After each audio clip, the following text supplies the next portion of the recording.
Recently, I've been getting a lot of inquiries from people that are wanting me to help them find rentals here in Greater Vancouver and the rest of the Lower Mainland. So I thought this would be a great topic to discuss in this video. I'm going to be talking about some of the best ways to find rentals, the best resources, what to avoid, and who can actually help you. And it's all coming at you right after this.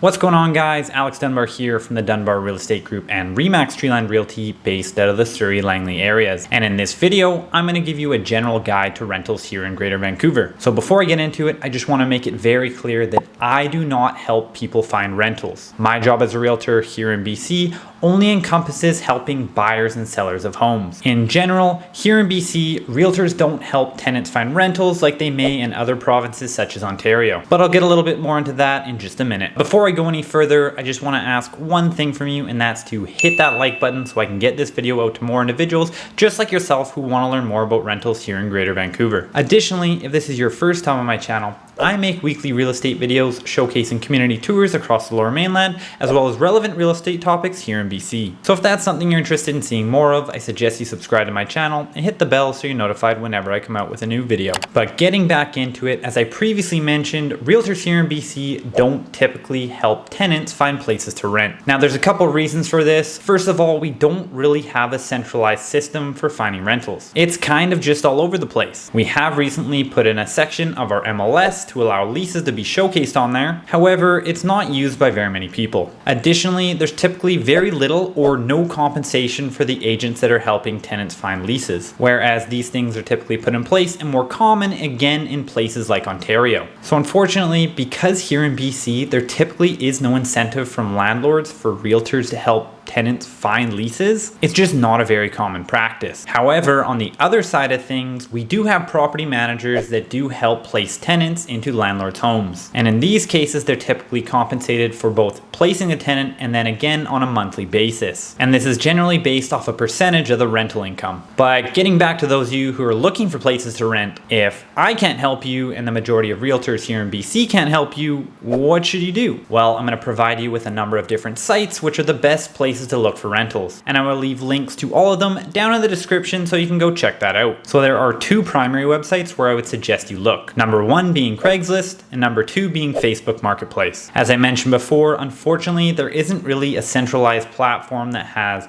all the different rental listings similar to the MLS with property listings, but you're going to be able to find the majority of rentals out there on these two sites. Additionally, we have REW.ca and Realtor.ca, both of which who have recently introduced a rentals filter. But again, unfortunately, not all the rentals in the market are going to be able to be found here. However, it doesn't hurt to take a look. What I will mention though is you need to be aware of potential scams. One of the most common ones I see is there's people out on the internet that will take photos from active listings of properties that are for sale and then post them online acting as if they're going to be a rental property. Typically, they make up some sort of excuse why they can't meet you or actually show you the property, and then they end up asking you for a deposit before you've actually been in to see the property. Usually they'll come up with some sort of excuse like there's currently a tenant inside or that they're out of town on a mission trip. I don't know why, but that one's been pretty common. I've even had this happen on my own listings. And to my seller's surprise, they're wondering why people are walking around their backyards. And it wasn't until they actually stepped outside and spoke with these people that they realized they had found the listing on a site that's saying it was for rent. So one of the best ways to filter this out is to go onto those sites I previously mentioned, REW and Realtor.ca, and see if the actual property that you're looking at is currently listed for sale. And if it is, your best bet would be to call the listing realtor. You'll then want to ask them if the current owner has a property listed for rent as well, because occasionally they will do this as a backup plan in case the property doesn't sell for the price they're looking for. Additionally, sometimes there's investors that want to purchase the property, but they want to make sure that there's enough attraction to it. And so what they do is put up what we call a ghost ad. Basically, they'll take pictures off the current listing and then put it up for rent. This way, they'll be able to see how much traction they get at which price. And this will give them a pretty good idea of what they can charge for rent. So it's going to be extremely important to find out whether the rental ad is actually legitimate or not. And if the person in charge of that rental property won't actually meet you in person or show you the property, this is typically a red flag. And if there is a property manager on the other end of things, it's always good to look them up online, because most of them will have some sort of a website or public profile. And more recently, I've actually come across a super useful website and app for rentals. And the website's name is live.rent, spelled liv.rent. And essentially what they're doing is trying to fill that void that I mentioned from the beginning. The fact that there's no real centralized platform here in BC for both renters and landlords alike. So I'm not going to get into too many details here, but whether you're a renter or a landlord, you're definitely going to want to check it out, because they really simplify the process and make it a lot safer for both sides. And if somehow this video does get out to someone who works there, reach out, I'd love to have a chat. But that's about going to do it for my video today. So if you did get any sort of value from this, all I ask is that you hit that thumbs up button. And once again, if you are interested in seeing more videos just like this one, I suggest you subscribe to my channel and hit the bell so you're notified whenever I come out with a new video.